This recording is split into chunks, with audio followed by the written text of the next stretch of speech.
Escuchar tu palabra es inicio de fe en ti, Señor. Meditar tu palabra es captar tu... Primero que todo, pues muchas gracias por su respuesta positiva a esta invitación que hacemos desde la pastoral para en este espacio que se nos brinda poder tener un acercamiento a la palabra del Señor. Es fundamentalmente lo que pretendemos hacer, tratar de buscar un espacio dentro de las múltiples actividades que tenemos para acercarnos a este elemento tan esencial, tan fundamental de nuestra fe cristiana como es la palabra del Señor.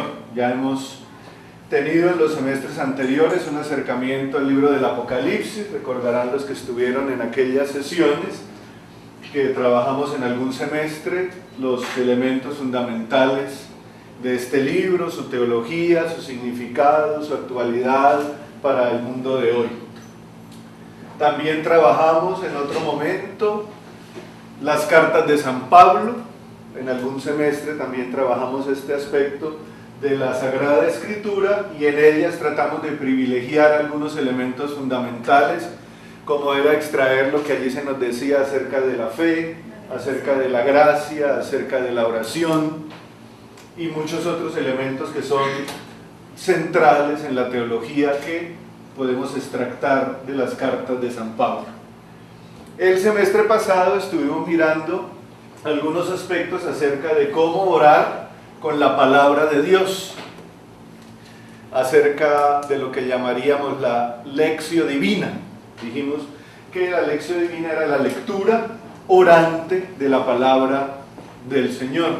Y estuvimos acercándonos un poco a lo que significa y a la metodología para poder orar con la palabra de Dios. Creo que de los puntos o pasos que conforman la lectio divina, aunque los describimos a grandes rasgos todos, solamente profundizamos tal vez en dos. En el primero, que era la lectura, y en el segundo, que era la meditación. Nos quedaron por profundizar y por ver dos pasos, que era la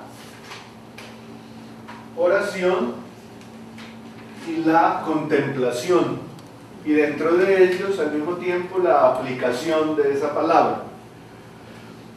El asunto es que creo que los que están aquí no todos empezaron ese curso, entonces si lo continuamos vamos a quedar un poco, los que vienen a este curso de este semestre, si comenzamos en el tercer punto y en el cuarto punto de lo que dejamos pendiente, creo que entonces se van a sentir un poco incómodos y desubicados, entonces no sería como justo con ellos. Entonces lo que vamos a hacer es este material que yo tengo acerca del tercer punto y del cuarto punto que se nos quedó sin tratar aquí en las sesiones de los martes, por escrito yo se lo hago llegar a cada uno de los que participaron, de manera que les quede completo, digamos así, el curso y tengan claro los dos pasos que nos faltaron. Aunque en el primero y el segundo, como yo les decía cuando estábamos trabajando el tema, son pasos que de alguna manera se intercalan y no son solamente paso 1, paso 2, paso 3 y paso 4, sino que de alguna manera un paso a veces contiene a los otros. Entonces cuando hablamos de la lectura y cuando hablamos de la meditación, de alguna manera también tocamos los aspectos de la meditación y de la acción o puesta en práctica de eso que hemos leído y que hemos meditado, de manera que en eso que leímos y en eso que alcanzamos a tratar aquí ya hay algunos indicios de los pasos siguientes, de manera que ustedes ahora al leer el material que yo les voy a enviar, que es muy sencillo y muy claro, van a tener facilidad de completar lo que allí propusimos. También hay por allí un audio de un programa que se hizo para no recuerdo si fue para Radio María y también para una emisora aquí de Cali, que ahora se me olvida, que trata pues temas católicos. Ese audio se transmitió por aquí en Cali, lo transmitieron en Medellín, también en Bogotá. Entonces se lo vamos a pasar también, creo que lo colgamos en ese momento en el blog, seguramente allí todavía se conserva, pero se lo vamos a hacer llegar a todos para que los que quieran puedan escucharlo. Fue un programa que se hizo de 1 hora, y en ese programa de 1 hora, con el padre que hacía la invitación, se trató el tema de la lectura orante de la palabra de Dios, de la lección divina. Y se trataron todos los 4 pasos, con ejemplos, con citas bíblicas.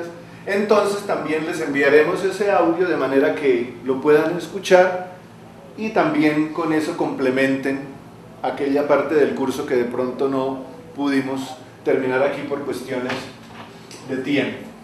De manera que no se van a quedar a mitad del curso porque van a poderlo ver. ¿Cómo estás? Permiso. Hola, Bien.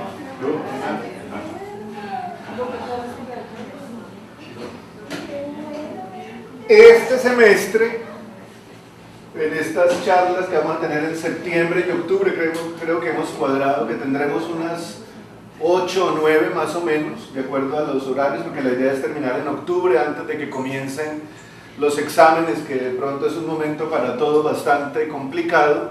Entonces vamos a tratar de tener septiembre, lo que falta, y octubre. Son tal vez unos 8 o 9 martes, unas 8 o 9 sesiones. No nos vamos a alejar de todas maneras muchísimo del tema, no nos vamos a alejar mucho, porque vamos a tratar de acercarnos un poco al libro de los Salmos. Y el libro de los Salmos fundamentalmente es el libro de la Escritura que nos enseña muy pedagógicamente cómo orar con la palabra de Dios, porque al fin y al cabo los Salmos no son otra cosa que la oración de todo el pueblo de Israel que dirigía al Señor en diferentes circunstancias de su vida.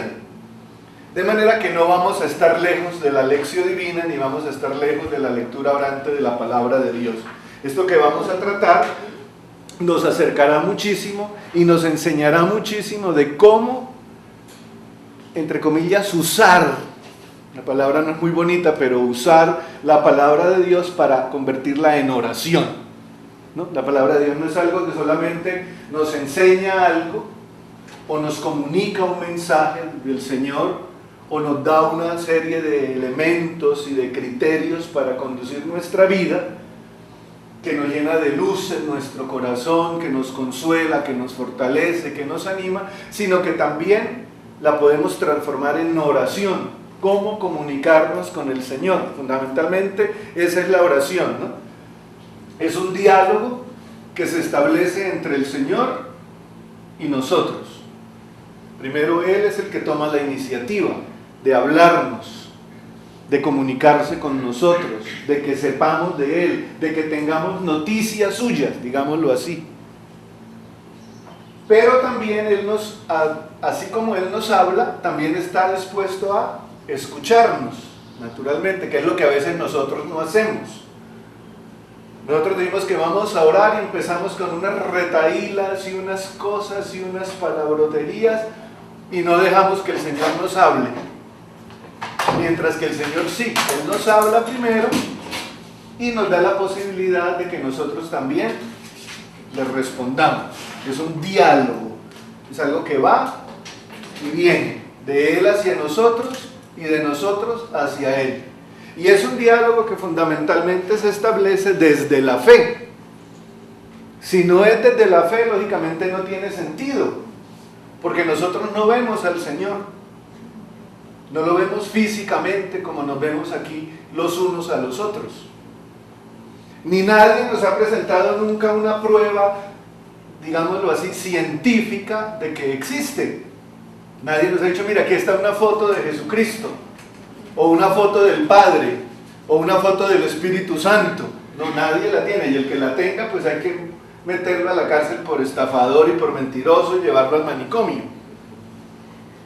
Entonces nosotros creemos, esa es la fe, es creer con el corazón, con la mente, con la vida, con todos nuestros sentidos, en la persona de Jesucristo, el Señor. Que ese hombre que la historia nos dice que vivió en Nazaret, en Belén, en Cafarnaún, hace 2000 años, al que muchos vieron, con el que muchos comieron, con el que muchos compartieron la vida, que ese hombre no era solamente un hombre más, sino que era Dios mismo hecho hombre. Ahí es donde está el meollo de la fe cristiana, ¿no? Creer que ese hombre, Jesús, era y es Dios mismo que tomó nuestra carne y nuestra condición humana para estar en medio de nosotros. Ahí es donde está la esencia del cristianismo, creer que Él es Cristo, es decir, el enviado, el ungido, el elegido, el Mesías, el Hijo de Dios. Y nosotros por la fe creemos eso, por eso nos llamamos cristianos.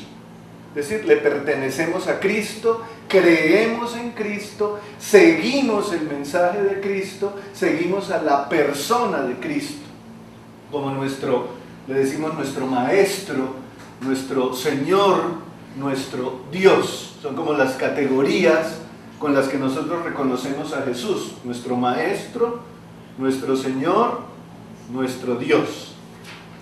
Y porque creemos en Él, creemos que es el omnipotente, el Señor, el Creador, el guía, el fundamento, el horizonte, el norte, el sentido de nuestra vida. Entonces entablamos con Él un diálogo continuo que llamamos oración. Solo la fe le da sentido a la oración. La persona que no tiene fe, pues piensa que la oración es una pérdida de tiempo, pero va y se encierra ya en una capilla o en un oratorio, allá a hablar con quién. Claro, una persona de una actitud eminentemente racional o con una fe tal vez demasiado débil o demasiado vacilante o demasiado, pequeña, puede pensar que la oración es una pérdida de tiempo. Racionalmente, descartando la fe, podríamos casi decir que no tiene sentido. Pero desde la fe adquiere todo el valor porque estamos claros, seguros, convencidos que estamos dialogando con alguien que sabemos que nos escucha y que nos habla. No siempre, y tal vez en muy raras ocasiones habrá sucedido con una articulación fonética como la que hablamos nosotros con los demás. El Señor nos habla de otras formas. Seguramente serán muy pocos los que puedan decir que tal vez han escuchado unas locuciones internas. Bueno, no podríamos decir hasta dónde sí, hasta dónde no. Se respeta. La iglesia ante eso es muy prudente y nunca va a decir inmediatamente sí, tampoco dice inmediatamente no. Pero la forma normal en que el Señor nos habla es a través de los acontecimientos de la vida. Así es como el Señor se comunica con nosotros. Él ya estuvo físicamente, vivió sus años en la tierra y cumplió con la misión que el Padre le había encomendado, que lo llevó hasta la cruz, resucitó y retornó a la presencia del Padre. Permanece con nosotros de muchas formas, a través de su palabra, a través de los sacramentos. Entonces se hace presente en nuestra vida y nos está comunicando continuamente su mensaje y su presencia, su vida misma. De manera que la oración es ese diálogo que Él entabla con nosotros y al que nosotros desde la fe nos disponemos para escuchar y también para responder, para hablarle. Es algo que desde que el Señor se fue revelando a las personas elegidas y al pueblo elegido, pues fue generando en esas personas y en ese pueblo elegido un deseo de acoger esa comunicación que el Señor establecía con ellos y de cómo devolver ese diálogo al Señor. Ellos empezaron a darse cuenta que el Señor se comunicaba con ellos desde por allá del Antiguo Testamento, Abraham y mucho antes de Abraham, Noé y demás personajes que conocemos a través de la Escritura, empezaron a percibir esos mensajes y esa presencia del Señor en su vida y en su historia personal y de su pueblo. Y empezaron a buscar las maneras para responderle, cómo hablarle al Señor, cómo dirigirnos a Él. Una manera, pues naturalmente, a través de las obras. Con nuestro actuar le vamos respondiendo al Señor, con nuestra manera de vivir, con nuestra manera de pensar, con nuestra manera de hablar, con nuestra manera de relacionarnos los unos con los otros. Pero también se requiere de un momento propiamente devocional, de un momento propiamente litúrgico, de un momento propiamente de encuentro dialogal con Él. Y a través de la historia del pueblo entonces fueron surgiendo personas, comunidades de fe, que fueron expresando sus sentimientos hacia el Señor a través de una serie de escritos, a través de una serie de formas de comunicación. A veces formas de agradecimiento, a veces formas de súplica, a veces himnos de alabanza, a veces expresiones incluso de angustia, de decepción, de frustración, de muchos sentimientos que nacen normalmente en el corazón del ser humano ante las diversas circunstancias que le corresponden vivir en la vida.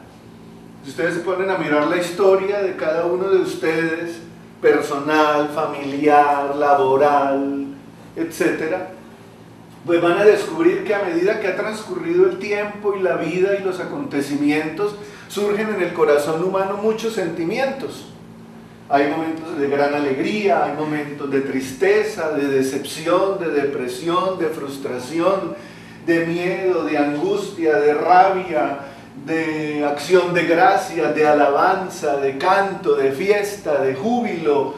Es decir, nuestros sentimientos son toda una amalgama de situaciones que nacen de nuestra mente, de nuestro corazón, a raíz de nuestras vivencias cotidianas y de nuestras relaciones que establecemos en las diferentes circunstancias de la vida.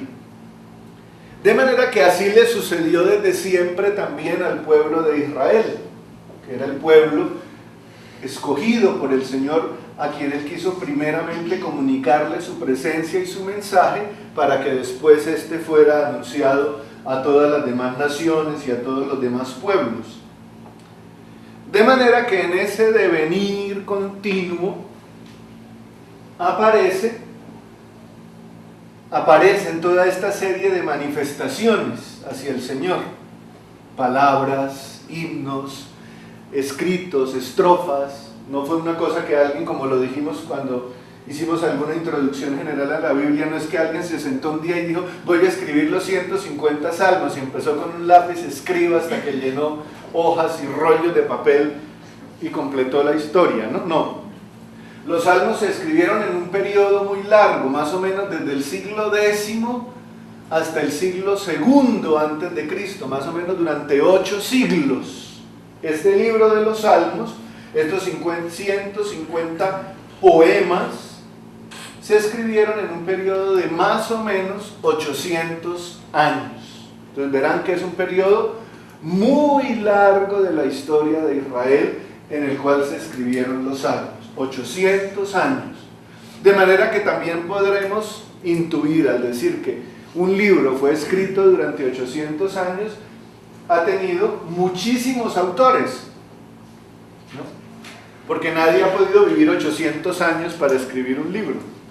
De manera que durante 800 años muchas personas o muchas comunidades de fe del pueblo de Israel fueron escribiendo y componiendo lo que hoy llamamos el libro de los Salmos.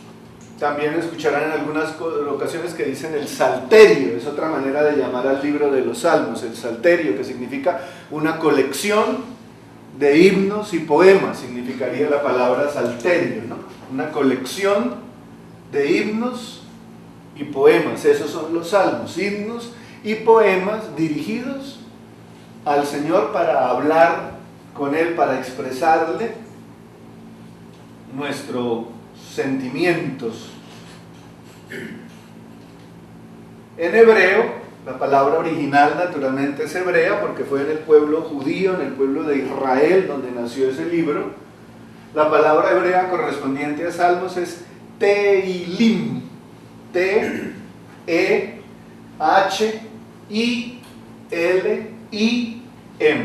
Tehilim. Esa palabra hebrea significa salmos en castellano.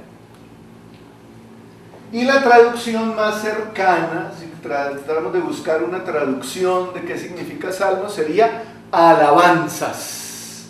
Sería la traducción más propia de la palabra Tehilim en hebreo, que traducimos en español como salmos, y si le buscamos un significado a la palabra salmos, sería la palabra alabanzas. Bien. Es un libro, como digo, que fue escrito más o menos entre el siglo X y el siglo II antes de Cristo. Muchos autores en 8 siglos que ayudaron a componer todos estos poemas, todos estos himnos, todos estos cánticos. Por lo tanto, no son solamente de David. Algunas veces dicen, ¿quién escribió el libro de los Salmos? El rey David. No es cierto, porque el rey David no vivió 800 años. Muy bien. Se atribuyen algunos de esos al rey David. Sabemos que el rey David, entre sus múltiples cualidades, tenía la de decir poemas y tocar el arpa y la lira y cantar y bailar para alabar al Señor. Entonces se considera que algunos de los salmos pudieron haber sido compuestos por el rey David. Seguramente muy pocos, seguramente nunca los escribió él. Todos sabemos que en el tiempo antiguo los reyes y los grandes personajes tenían los amanuenses, que eran los que escribían lo que ellos decían. Muchas veces el rey ni siquiera sabía escribir, decía las cosas y el amanuense las ponía por escrito. Entonces seguramente algunos fueron compuestos por el rey David, unos cuantos, pero recordemos también cuando hicimos aquella introducción a la escritura en el primer curso que tuvimos, que dijimos que cuando en la antigüedad se escribían los libros y los escribía una comunidad o un grupo de personas, ellos, para darle valor y resaltar la grandeza del escrito, se lo atribuían a un personaje que fuera de gran relevancia histórica. Entonces muchos los escribían y se los atribuían al rey David, que para el pueblo de Israel pues fue uno de sus más grandes reyes, tanto que escuchamos a Jesús, lo llamamos el hijo de David, ¿no? La grandeza del rey David es conocida por todos en la escritura y por eso los salmos se le atribuyen en su gran mayoría a él, sin que él hubiera sido el autor de todos ellos. Muchas tribus, muchas personas, muchos grupos religiosos fueron escribiendo durante esos 8 siglos los salmos, y ya posteriormente quienes se encargaron de hacer las recopilaciones pues juntaron y clasificaron todos esos 150 que conservamos hasta el día de hoy. Son 150 salmos que forman parte de nuestra escritura. Es un libro que está, bien lo sabemos, en el Antiguo Testamento. También forma parte de la, llamémoslo entre comillas, de la Biblia hebrea. Ellos también tienen los mismos salmos. El pueblo judío, el pueblo de Israel, también ora con los mismos salmos que oramos nosotros los cristianos. Eso es algo que nos hace tener muchas cosas en común, ¿no? El pueblo judío, el pueblo de Israel, aunque no reconozca a Jesús como Dios, aunque no sean cristianos y no reconozcan que Él es el Hijo de Dios y que Él es el Mesías, de todas maneras en su oración tenemos los mismos textos para orar, el pueblo judío y el pueblo cristiano. Muy bien. Forma parte de lo que llamaríamos en la escritura los libros sapienciales. Alguna vez dijimos que la Biblia no es un libro, sino que la Biblia es una biblioteca. Está formada por 73 libros. A veces pensamos que la Biblia es un libro. Dijimos, no, la Biblia no es un libro. La Biblia es una colección de 73 libros. Es como tener una pequeña biblioteca en un solo volumen. Y de los libros de la escritura, alguna vez dijimos, los clasificamos: libros históricos, libros sapienciales, libros de la ley, los evangelios, las cartas, etc. Todos los 73 libros de la Biblia los podemos como clasificar. Cuando cogemos la biblioteca, en este estante están los libros de matemáticas, y en este estante están los libros de inglés, y aquí están los libros de ingeniería automotriz. Igualmente los 73 libros de la Biblia los podemos clasificar como en estantes. Unos se llaman históricos, otros se llaman sapienciales, otros se llaman proféticos, otros se llaman evangelios, otros se llaman cartas, otros se llaman, bueno, diversas clasificaciones en las que ahora no vamos a entrar porque no es el tema fundamental de nuestro curso. Y dentro de esa clasificación de libros hay unos que se llaman sapienciales. Y dentro de esos libros sapienciales, que otros llaman poéticos y sapienciales, le dan el nombre doble, está el libro de los Salmos. Porque hay otro libro que también forma parte de esos poéticos y sapienciales, que se llama el libro del Cantar de los Cantares. Es un libro maravilloso también. Algún día puede ser que tengamos la oportunidad de conocerlo más de cerca. Un libro que también habla de la relación de Dios con su pueblo, pero para ello acude a describirla desde la relación del hombre y la mujer, prácticamente desde la misma relación erótica del hombre y la mujer. El libro se sirve para describir la relación de amor entre Dios y su pueblo. Entonces también forma parte de ese grupo de libros poéticos y sapienciales, el libro del Cantar de los Cantares. Están los Proverbios, que también es otro libro que hace parte de esa línea, ¿no? Bien, en esa parte de la Biblia, entonces, siempre en el Antiguo Testamento y dentro de los libros poéticos y sapienciales, encontraremos el libro de los Salmos, 150 salmos que conocemos en nuestro canon de la Iglesia Católica. El libro de la sabiduría también forma parte de los libros poéticos y sapienciales.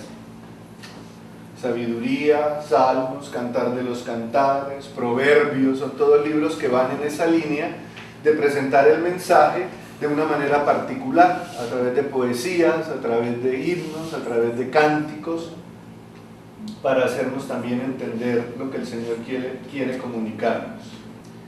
Los salmos entonces han sido un libro y unos textos que han sido utilizados a través de toda la historia para orar, para dirigirse al Señor, de manera que podemos darnos cuenta de la grandeza, de la importancia, de la tradición y del valor de esos textos que tenemos en ese libro, porque han sido utilizados, pónganse ustedes a pensar, desde el siglo X antes de Cristo para dirigirse al Señor. Entonces son 10 siglos antes de Cristo y llevamos, después de Cristo, 21 siglos.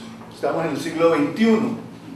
De manera que son por lo menos, ¿cuántos siglos de utilización de esos libros?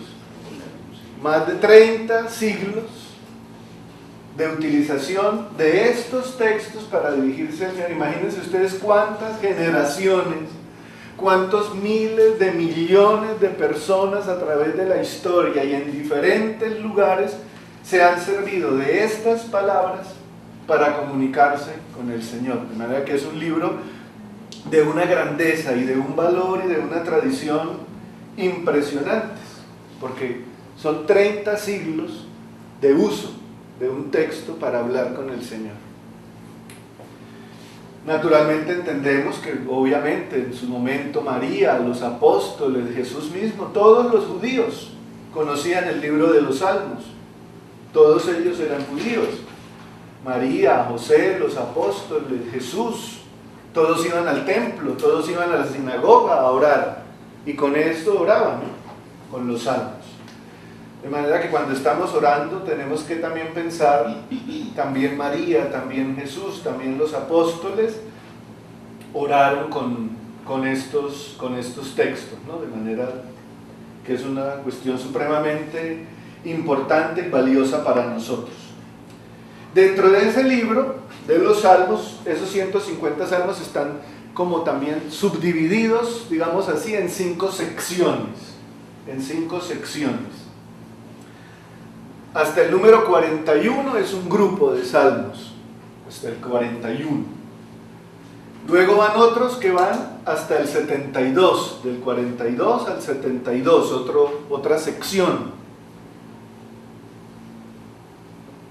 Otros van hasta el 89, es decir, desde el 73 hasta el 89. Otros van del 90 al 106. Y los demás hasta el 150 formarían como una quinta subdivisión.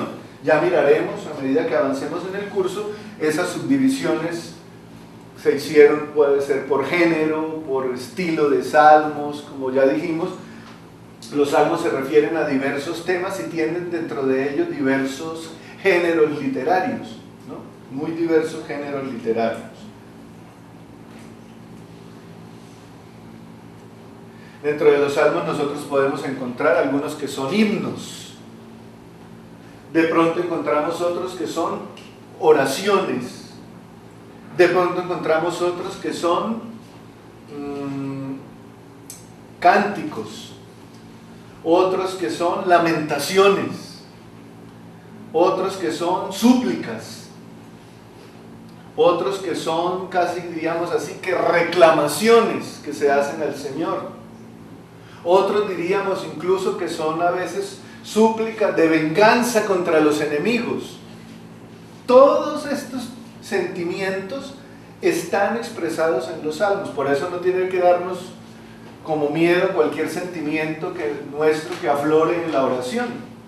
Ahí están, si ustedes ven los salmos, están plasmados todos los sentimientos del ser humano: agradecimiento, acción de gracia, súplica, tristeza, dolor, rabia, venganza, todo el mare magnum de sentimientos humanos está allí plasmado. Bien, los géneros de los salmos. Vamos, como digo, esta primera sesión muy general para mirar así como un gran panorama que después vamos a ir desglosando con mucha calma para poder comprender todas las características. En primer lugar, Entonces vamos a mirar que dentro de los géneros, es decir, el estilo como están escritos los salmos, encontramos algunos que se llaman salmos de súplica. Salmos de súplica. Estos salmos de súplica pues fundamentalmente se llaman así porque al leerlos nos damos cuenta que están expresando un ruego personal o colectivo que se hace al Señor. Son salmos que escribió de pronto una persona o un sacerdote o un grupo religioso a través del cual querían suplicar algo al Señor en un momento determinado de su vida o de su historia. Ya miraremos después todas las características de esos salmos y cuáles más o menos son los que hacen parte de ese grupo, ¿no? Hay otros salmos que se llaman salmos de acción de gracias. También se refieren a un reconocimiento de un beneficio recibido del Señor, sea por una persona, por un grupo religioso o por todo el pueblo. Hay otro tercer grupo de salmos que se llaman salmos reales. En esos salmos reales la característica predominante, la característica fundamental es que nos hablan tanto del rey de Israel como del reconocimiento que ellos hacían de la realeza y de la grandeza de Dios. Se refieren como a la realeza en dos aspectos: a la realeza y a la grandeza de su rey, allí de esa persona que los gobernaba, pero también a cómo reconocían que el Señor para ellos era su rey, por encima incluso del mismo rey terreno. Que luego nosotros en el aspecto cristiano le aplicamos esos textos y esas palabras al mismo Señor Jesús, a quien reconocemos como nuestro Rey y Señor. Porque allí nosotros como cristianos tenemos un trabajo, digamos, doble, ¿no? No solamente ir al Salmo en lo que el Salmo significó para ellos allá en su momento, sino que nosotros tenemos que aprender a leer el Salmo desde Cristo. Desde Cristo, desde nuestro ser de cristianos tenemos que entender lo que ese salmo significa para nosotros, porque no significa lo mismo el salmo para el pueblo judío que ora con él, que lo que significa el salmo para nosotros que creemos en Cristo. Aunque utilizamos el mismo texto, el significado es muy diferente, porque ellos no creen en Cristo, creen en Dios, en Yahvé, en el Padre, pero no creen en Jesús como el Hijo de Dios. Mientras que nosotros sí creemos que Jesús es el Hijo de Dios, que ese hombre, Jesús, es Dios. De verdad que el significado del Salmo cambia. Tenemos que aprender a leer el Salmo desde nuestro ser cristiano, porque el significado puede ser muy diferente. Hay otros salmos que se llaman salmos mesiánicos. Son salmos que fundamentalmente destacan la espera, la expectativa por la presencia en el mundo del Mesías, es decir, del enviado por Dios a salvar al mundo. Eso es lo que significa el Mesías, ¿no? El enviado, el escogido por Dios para salvar al mundo. Esos salmos mesiánicos lo que tratan de expresar es esa espera que había en el corazón de todo el pueblo. Dios va a enviar a alguien a salvarnos y lo estamos esperando. Hay otros salmos que se llaman cánticos de Sión. Esos salmos o cánticos tratan de resaltar el papel de Jerusalén en la historia, de engrandecer el nombre de esa ciudad que para ellos era la ciudad santa, ¿no? Jerusalén era el lugar donde habitaba el rey, el lugar donde estaba el templo. Recordemos que en esa época no existía sino un solo templo. En los pueblos y en las ciudades y en los barrios, por decirlo así, había sinagogas donde se iba a leer la palabra y a escuchar la palabra y a discutir la palabra y a aprender la escritura. Pero el templo no era sino uno, donde se ofrecían los sacrificios, donde se mataban los bueyes, donde se ofrecía el incienso, donde el sacerdote oficiaba. Los ritos litúrgicos no era sino uno, y no estaba sino en Jerusalén. Los demás lugares no tenían templo, solo había sinagogas, que era como decir capillitas, por llamarlas de alguna manera, comparándolas con nuestro ser cristiano, ¿no? Pero no se ofrecían sacrificios en las sinagogas, solamente se leía y se estudiaba la palabra. Y en el templo era donde se hacían las grandes celebraciones, y todos decían que al menos una vez en la vida debían ir a Jerusalén, al menos una vez en la vida, porque imagínense los medios de transporte de esa época, ¿no? O el burro, o a pie limpio, no había más. Entonces, al menos una vez en la vida ellos tenían como el compromiso de ir al templo de Jerusalén, al menos una vez en la vida. Entonces no había sino un templo. Por eso la importancia de Jerusalén, la ciudad santa, la ciudad del rey, la ciudad del templo. Hay otros salmos que se llaman salmos didácticos. Y dentro de esa misma categoría podríamos decir salmos didácticos y salmos sapienciales.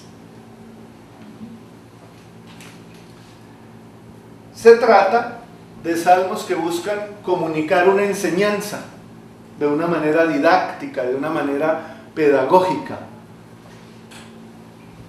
Salmos didácticos. Muchos de ellos tratan acerca de la ley, porque tratan de hacer cercano que la gente aprenda con facilidad la ley, las normas, la ética, la moral del pueblo de Israel en ese momento cuando fueron escritos.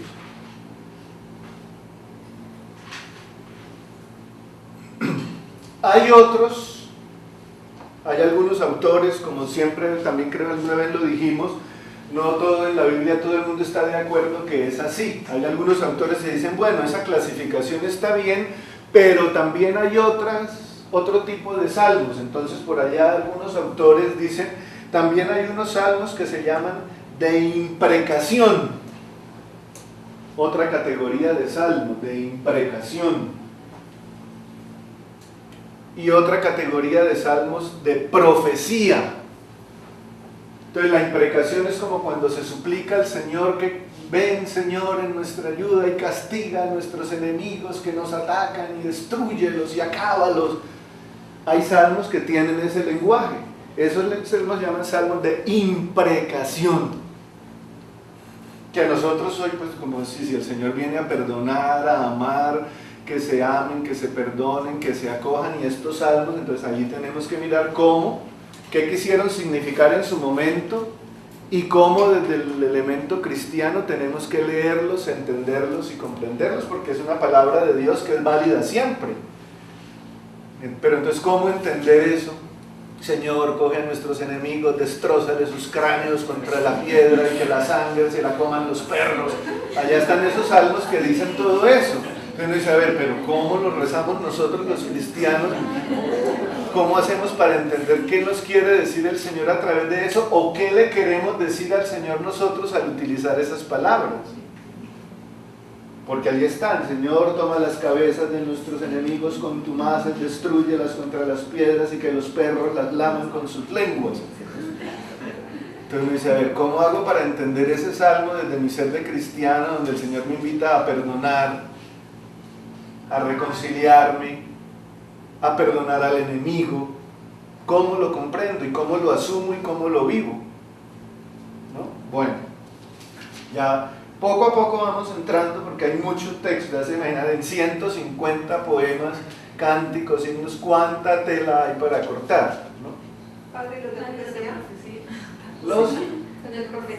los salmos de profecía podríamos indicar un poco que se refieren también, como decíamos, a los salmos mesiánicos que anuncian el Mesías que está por venir, o que profetizan acerca de otros acontecimientos que el pueblo anhelaba y que el pueblo esperaba, ¿no? Bien sabemos que la profecía es lo que denuncia el mal y anuncia el bien.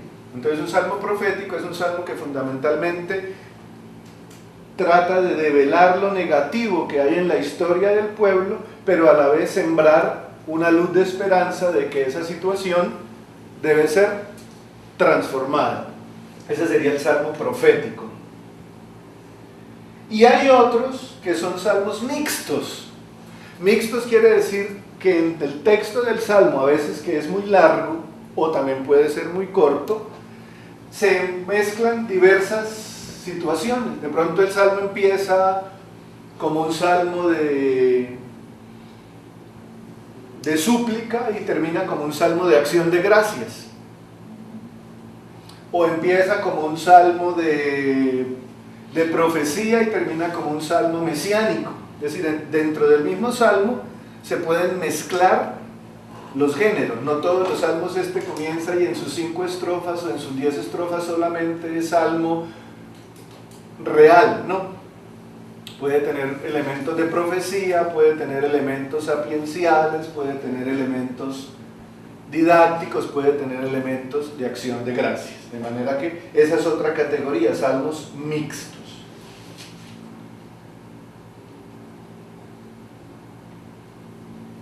Bien, ya vamos terminando por hoy, entonces vamos a dejar una pequeña tareita. Siempre es bueno dejar una tareita porque le ayuda a uno a profundizar lo que aprendió y a estar preparado para lo que viene. Y no lo deja que de una semana a la otra se desconecte totalmente del tema, porque bueno, el trabajo, la familia, las cosas, pues tenemos que estar pendientes de todo, pero no olvidar también este compromiso que tenemos para no desconectarnos durante la semana y apenas tomar los apuntes a los 8 días, porque entonces no nos aprovecha mucho. Entonces la idea es que tomen de cada una de esas categorías de salmos que vimos, puede que no todas, tomen 2, tomen 3, tomen 4, según el tiempo, la disponibilidad que haya para hacerlo, y buscan de los salmos de la Escritura algún salmo o alguna estrofa de un salmo que se refiera a ese tema. Aquí dice salmo sapiencial. A ver, voy a buscar en algún salmo que tenga ya sapiencial más o menos lo que describió el Padre, que dice, o un salmo de imprecación, ¿no? Entonces tomar de esas categorías que les di, sapienciales, didácticos, imprecación, súplica, mesiánico, profético, real, acción de gracias, y toman la Escritura, abren allá su libro de los salmos y empiezan a mirar al azar de pronto, o se van en orden y miran una estrofa de un salmo. Este es como de acción de gracias. Antes aquí un ejemplo, salmos de acción de gracias, ejemplo, la segunda y tercera estrofa del salmo 4. ¿Listo? Un salmo de imprecación, allá de furia, de rabia contra el enemigo. Salmo 24, estrofas 7 y 8. Esa es la idea de la tarea. ¿Ya? Que nos vamos familiarizando un poco con los textos y a la vez entendiendo qué tipo de lenguaje tiene cada uno de esos textos para después ir viendo cómo los vamos a ir entendiendo. Hay unos que es muy fácil. Se dice gracias Señor porque me has salvado y porque me has llenado de tu luz, pues cualquiera lo entiende y es capaz de utilizarlo para su oración. Pero hay otros que son bastante oscuros y bastante difíciles, entonces hay que tratar de desentrañar el núcleo para saber cómo orar con ellos. Tiene términos bastante... Hay términos bastante complicados, nombres de ciudades o de pueblos que nosotros no conocemos. Sí. Es decir, y también todos esos pueblos, ciudades, lugares geográficos que están puestos ahí en el Salmo porque significan algo. Entonces nosotros tenemos que tratar de entender qué significaba ese pueblo o esa ciudad o ese personaje que menciona el Salmo para poder saber cómo actualizarlo, porque el Salmo tiene que tener actualidad en mi vida. La palabra de Dios no se quedó allá hace 5 siglos o hace 10 siglos. Lo que dice aquí es porque yo lo puedo utilizar para hablar con el Señor hoy. Pero ¿cómo hablar con palabras que no entiendo? Entonces tengo que primero comprenderlas para luego poderlas poner en ejecución, en el diálogo que pueda establecer con él. Muy bien, muchas gracias a todos por su asistencia. Estamos en contacto para enviarles los temas que faltan del anterior curso y sigan invitando a las personas para que nos acompañen, que no van a perder el tiempo, la van a pasar muy bien. Bueno, buen día, felicidades y hasta el próximo martes.